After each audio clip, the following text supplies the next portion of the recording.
최근 한국에는 라떼는 마리아가 유행인데 구태의연한 사고방식을 타인에게 강요하는 이른바 나이만 많은 꼰대를 비꼬는 말로 자주 사용되곤 하는데, 이런 자세의 특징은 권위주의에 찌들고 사람들과 어울리지 못하고 자기 자랑이나 업적을 과시하려는 성향이 짙습니다. 근데 문제는 대부분 어줍잖은 누구라도 겪었을 것을 마치 자신만이 경험한 듯 과장되게 부풀려서 내가 아니었으면 그런 일은 없었다는 식으로 말하기를 좋아하는 자들에게 흔히 사용되곤 합니다.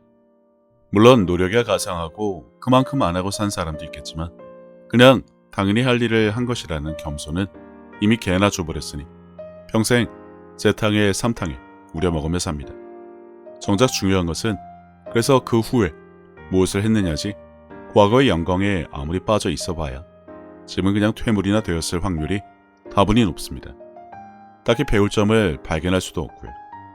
지금 이 채널을 운영하다 보면 어디서 주워들은 설교 몇 마디, 그것도 인용하는 구절조차 전혀 어울리지 않은 엄한 것을 가져다가 아는 척을 하려는 자들이 많은데, 방구석 키보드 워리어의 사회생활, 조직생활, 단체생활을 잘 못하는 자들이 주로 보이는 행태가 많아 북한에 사는 사람들에게 나만의 실정에 대해 설명하는 듯해서 공연한 시간 낭비라 생각되는 경우가 아주 많습니다. 그래서 늘 말하지만 옳은 것만 전하면 그만이고, 다수의 각자 다른 의견들이야 분명히 있을 수 있겠지만 그거야 뭐 그렇게 배우고 알았기 때문에 그런 것이라 전혀 개의치 않습니다. 어느 곳에서든지 너희를 영접하지 아니하고 너희 말을 듣지도 아니하거든 거기서 나갈 때 발 아래 먼지를 떨어버려 그들에게 증거를 삼으라 하시니, 주님은 복음을 전하라고 하셨지 기독교를 개종을 시키거나 그들이 받아들이는 그 순간까지 하나의 영혼이라도 끝까지 붙잡고 늘어져서 목적을 달성하라고 하신 적이 없습니다. 전하면 끝입니다. 받아들이고 말고는 그 사람이 책임일 뿐입니다. 교회 다니기는 잘하면 재림과 심판에 대해 알 텐데 과연 무엇에 대해 심판을 받게 될까요? 교회 개근, 봉사 많이, 헌금 많이, 성경 백독으로 심판을 받고 상급을 받는다고 생각하는 자들이 많은데 전혀 그렇지 않습니다.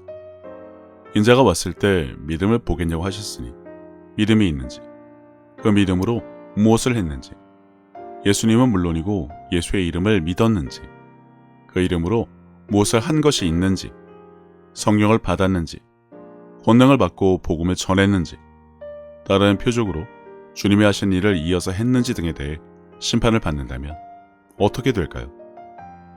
단지 지은 죄 때문에 지옥에 가는 두려움에서 벗어나고자 선행만 한다고 해서 이런 질문의 예외가 되는 것은 아닙니다. 그래서 저는 올바른 것을 전하는 것만 합니다. 살아생전 잘못을 한 경우에도 자신의 잘못을 인정하기보다는 무조건 발뺌하고 모른 척 하던 자가 차고 넘치니 그때 가서 교회에서 목사가 알려주지 않았어요. 성경에서 본 적이 없어요. 알았지만 어쩔 수 없었어요 라는 변명과 핑계는 달 테지만 그때는 이미 늦었다는 것을 나중에 알게 됩니다.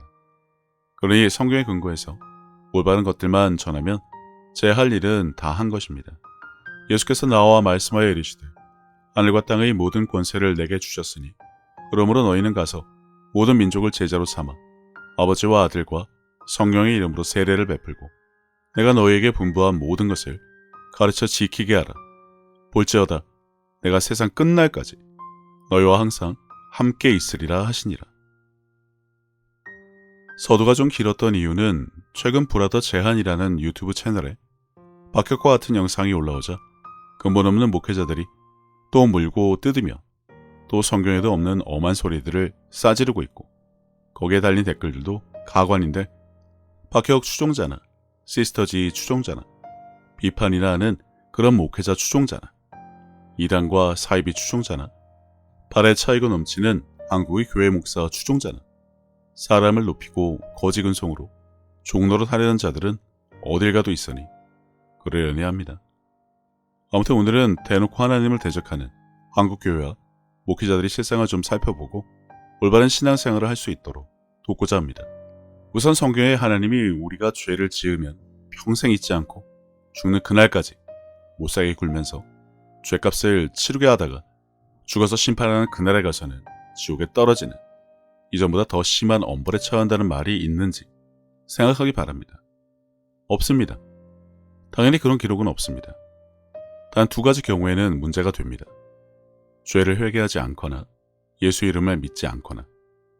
별로 좋아하지 않는 구약을 보겠습니다. 종교적인 자들은 구약을 좋아해서 여전히 붙잡고 늘어지니 이해라도 도와보려고요. 너희는 이전 일을 기억하지 말며 옛날 일을 생각하지 말라. 곧 나는 나를 위하여 내 허물을 도말하는 자니 내 죄를 기억하지 아니하리라. 그런데 감성팔이 설교라는 한국교회와 목회자들의 실상은 어떤지 봅시다. 일단 틈만 나면 회개의 기도를 하며 즙을 짜야죠. 주님이 나를 대신해서 십자가에서 죽으셨다는 감성팔이에 쩔어서 말입니다. 그런 1차원적인 종교생활은 죄책감과 정죄감의 사슬과 덫에서 벗어나지 못하게 일부러 그러는 것처럼 죄만 생각나게 합니다. 결초보운의 백골난망의 삶이 신자의 삶인 듯 착각하게 만들면서 말이죠. 입으로야 십자가 복음이라고 말은 하지만 어차피 감동이 도가니탕을 만들어야 좋은 설교와 목회로 하니 성경에 있던 말던 내가 하고 싶은 설교를 하는 대부분 꼰대 목사 교회에서 흔히 볼 수 있습니다. 뭐 그런 자에게 배운 젊은 목사도 생각이 없어 그냥 배운 것 읊어대는 수준이지만 아무튼 많이 배운 바울을 그렇게 좋아하는 한국 교회니 바울의 말도 같이 보겠습니다. 내가 이미 얻었다 함도 아니요 온전히 이루었다 함도 아니라 오직 내가 그리스도 예수께 잡힌 바 된 그것을 잡으려고 달려가노라. 형제들아, 나는 아직 내가 잡은 줄로 여기지 아니하고 오직 한 일, 즉 뒤에 있는 것은 잊어버리고 앞에 있는 것을 잡으려고 표대를 향하여 그리스도 예수 안에서 하나님이 위에서 부르신 부름의 상을 위하여 달려가노라. 노예상인처럼 그리스도인들을 사냥하던 바울. 그가 회심한 과정이야 잘 알고 있을 테지만 그가 한 말을 기억하는 자들은 없습니다. 그는 스스로를 죄인 중의 괴수라고 했던가요? 당연히 그렇죠. 그가 과거에 한 일이 있으니까. 근데 그가 지난 과거 때문에 평생 회개하며 죄책감과 정죄감에 시달렸던가요? 아닙니다. 당연히 용서를 받았기 때문에 그는 미친 듯이 복음을 전하는 일에 매진을 했습니다. 하지만 한국교회는 그런 단계에 올라가지 못하고 있습니다. 그러니 한국의 꼰대 교회와 목회자들이 교회에서 강조할 것은 회개가 아니라 용서와 사랑입니다. 사람은 죽는 그날까지 죄에서 벗어나지 못합니다. 거짓말을 하고 음력을 품고 아무튼 하나님이 싫어하는 일을 조금이라도 계속하게 됩니다. 무슨 짓을 하더라도 벗어날 방법은 죽는 것 말고는 없습니다. 그러면 용서를 받은 자로 앞으로 무엇을 하면 될까요? 바울을 통해서 알 수 있듯이 용서를 받은 자라면 믿고 구원을 받은 자라면 정작 예수님은 죽으러 오신 것이 아니라 생명을 주러 오신 것이고 죄인을 용서하고 구원하러 오신 것을 알기 때문에 그 다음 단계의 삶을 살아야 합니다.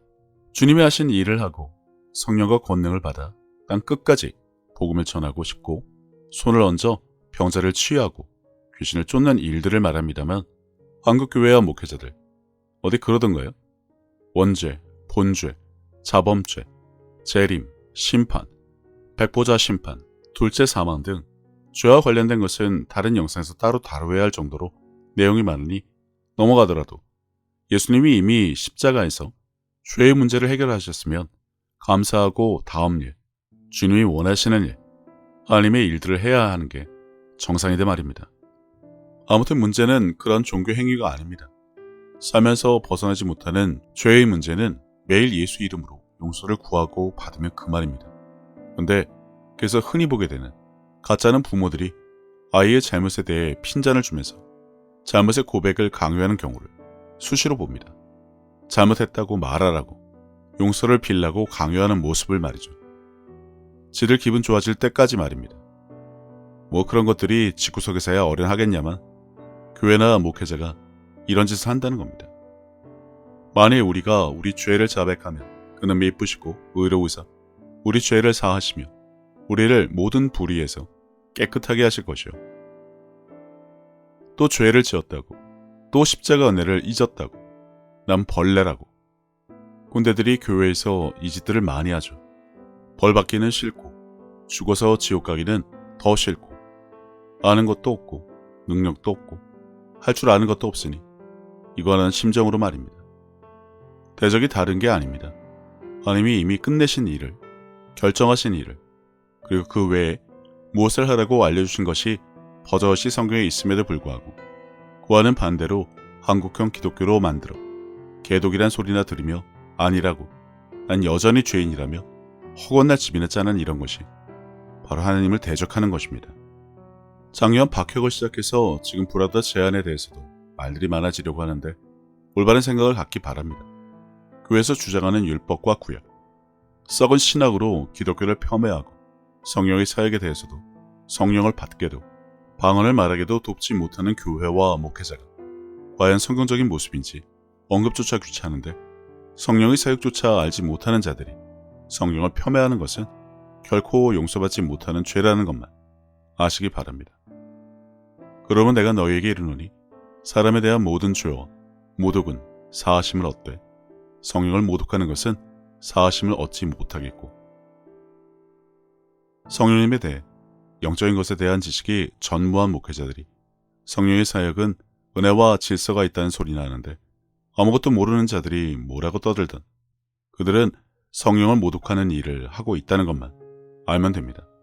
다시 말하지만 알았던 몰랐던 중요하지 않습니다.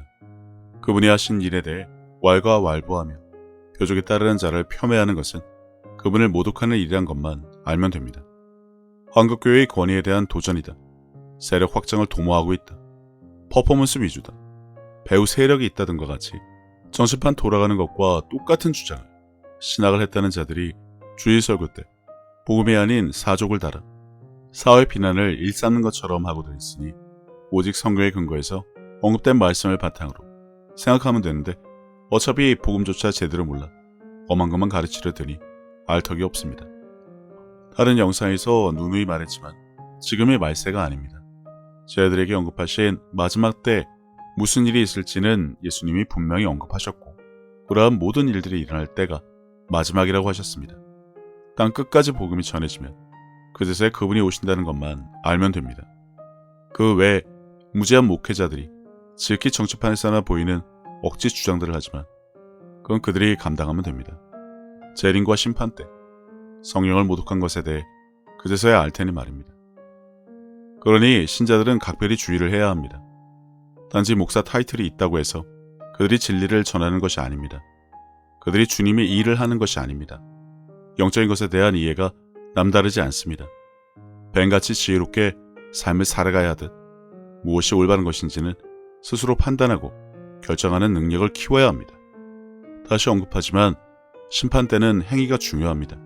교회, 예배, 헌금, 봉사, 성화, 성경 백독을 기준으로 삼지 않습니다. 예수를 믿었는가? 예수 이름을 믿었는가? 성령을 받았는가? 그 이름으로 무엇을 했는가? 서로 사랑하였는가? 항상 기도하고 감사하고 기뻐했는가? 이웃을 위해 손을 얹었는가 등이 기준이 됩니다. 엄한 것에 초점을 맞춰 허송세월하는 교회와 목회자 그리고 신자들이 너무 많습니다. 불필요한 언정에 송호전이나 하며 사람의 것을 주장하기보다는 성경에 기록된 말씀과 계명과 명령과 이 일을 믿음으로 행함으로 올바른 신앙인의 삶을 살아가기 바랍니다. 이 땅에 살면서 누리는 것도 물론 중요하지만 그것보다는 주님이 재림 후 새 예루살렘 성에 들어가 살 수 있을 만큼 이 땅에 살면서 상급을 쌓아가는 삶이 되어야 한다는 것을 늘 잊지 마시기 바랍니다.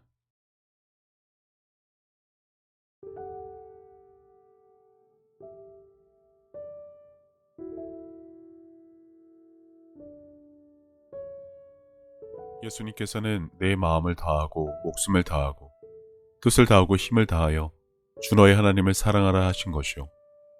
둘째는 이것이니 내 이웃을 내 자신과 같이 사랑하나 보다 더 큰 계명은 없다고 하셨습니다. 생각해보면 믿는 사람들은 이미 하나님께 받은 것이 너무나 많은 것을 아는 자들입니다. 예수님을 통해 죄사함과 구원을 받은 것부터 시작해서 살아 숨을 쉴 수 있는 공기와 바람, 맑고 푸른 하늘과 마실 물, 그리고 땅과 그 위와 아래의 많은 것들, 이미 오래전부터 내 주변에 있어 왔으니 당연한 것으로 여기며 우리는 여전히 값없이 공짜로 받아 그것들이 감사함을 잊고 살기는 했지만 그런 것 말고도 하나님으로부터 받은 사랑과 평안에 대해 생각하자면 끝이 없습니다. 하지만 사람은 하나님으로부터 받은 그 많은 은혜를 갚을 방법이 없습니다. 그래서 하나님께서는 내 이웃을 내 몸같이 사랑하는 것으로 그것을 대신 갚으라고 하신 것인지도 모릅니다. 그리고 지극히 작은 자에게 한 것이 곧 하나님께 한 것이라고 하셨으니 그분의 은혜를 알고 그분을 닮아가는 삶을 살아가야 한다면 지금 내가 살아가는 삶의 방향이 하나님과 나의 이웃을 사랑하는 올바른 길 위에 있는 것인지 한 번쯤 점검해 봐야 하지 않나 싶습니다.